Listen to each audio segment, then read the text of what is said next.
Apôtre, évangéliste Jean vous accorde d'annoncer avec force l'évangile de son Fils bien-aimé, notre Seigneur Jésus-Christ. Să fie mie cu cuvântul tău prea sfințite, stăpâne, cu înțelepciune drept, să ascultăm în Sfânta Evanghelie. Pace tuturor!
Frères et sœurs en Christ, vous me permettrez de dire quelques mots en français pour ceux qui parmi vous, ils sont peu nombreux, mais ils sont là quand même, qui ne sont pas romanophones.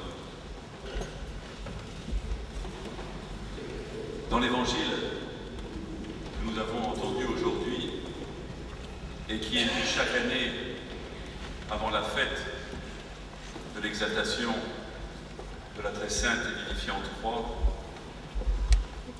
nous avons entendu une partie de l'entretien entre le Seigneur et Nicodème. Nicodème était un pharisien, un membre important du Sanhédrin qui était venu rendre visite au Seigneur de nuit, de crainte de rencontrer ses coreligionnaires, il était venu pour entendre une parole de ce maître qu'il savait envoyé de Dieu. Comme il le dit lui-même, nous savons que personne ne peut accomplir les actes que tu accomplis s'il n'est envoyé de Dieu. Et d'emblée, le Seigneur révèle à Nicodème ce qu'il faut faire pour entrer dans le royaume de Dieu, c'est-à-dire pour avoir la vie éternelle, autrement dit aussi pour être unis intimement à Dieu et bénéficier nous-mêmes de cette vie qui unit les personnes de la Divine Trinité. Et Nicodème, tout maître en Israël qu'il est désarçonné et perplexe en entendant les paroles du Seigneur. En effet, le Seigneur lui dit d'emblée, celui qui ne naît pas d'eau et d'esprit, qui ne naît pas de nouveau, ne peut accéder à la vie éternelle. Nicodème ne comprend pas et demande comment un homme mûr peut-il entrer à nouveau dans le sein de sa mère. Il ne comprend pas que ce dont parle le Seigneur, il le comprendra plus tard. Il s'agit du baptême en esprit que chacun d'entre nous avons reçu. Et ce que le Seigneur révèle au cours de cet entretien, c'est le chemin que lui-même a parcouru et va parcourir et qu'il demande à chacun d'entre nous de parcourir. C'est-à-dire en partant du baptême dans l'eau et dans l'esprit,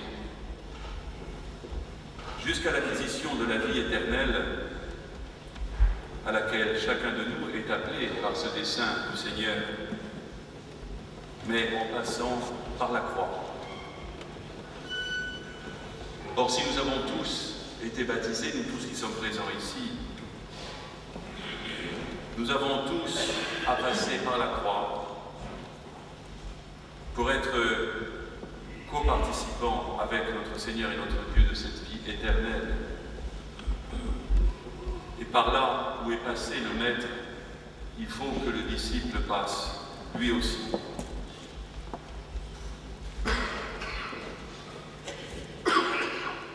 Ailleurs, le Seigneur dit que celui qui veut venir à ma suite, qu'il renonce à lui-même, qu'il se charge de sa croix et qu'il me suive.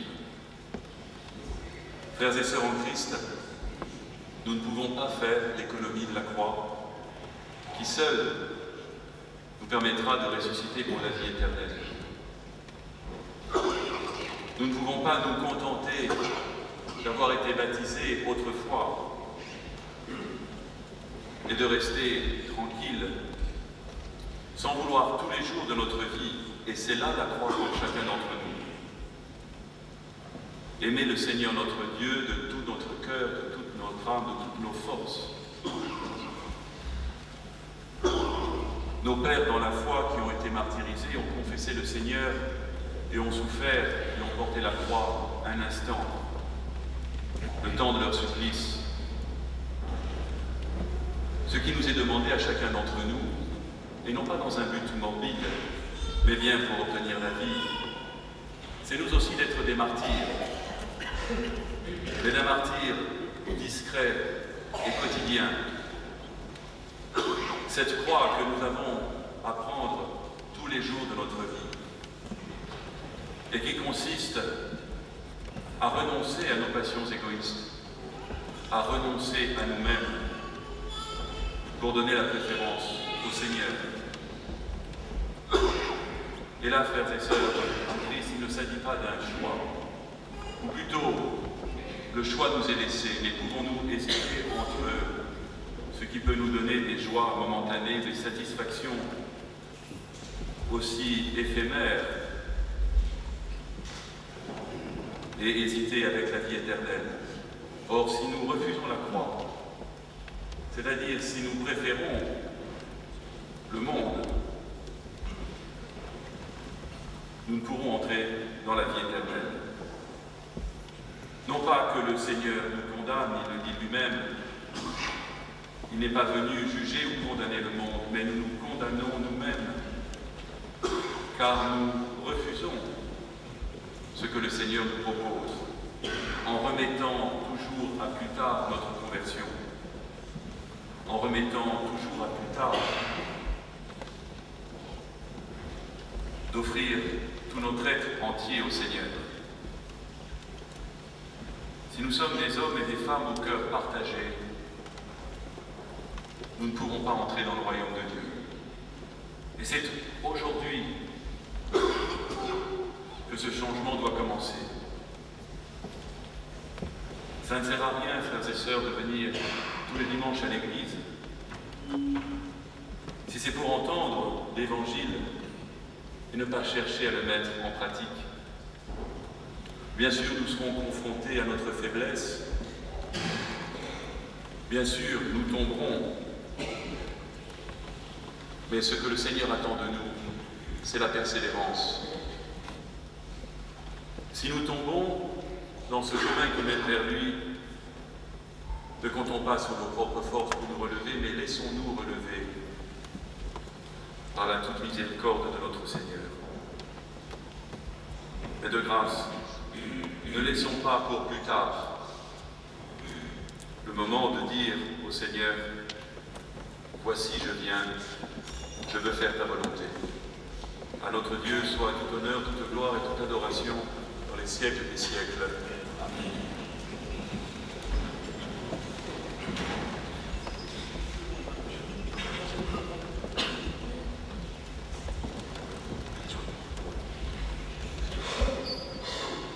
Zicem tot din tot, cugetul din tot, sufletul nostru,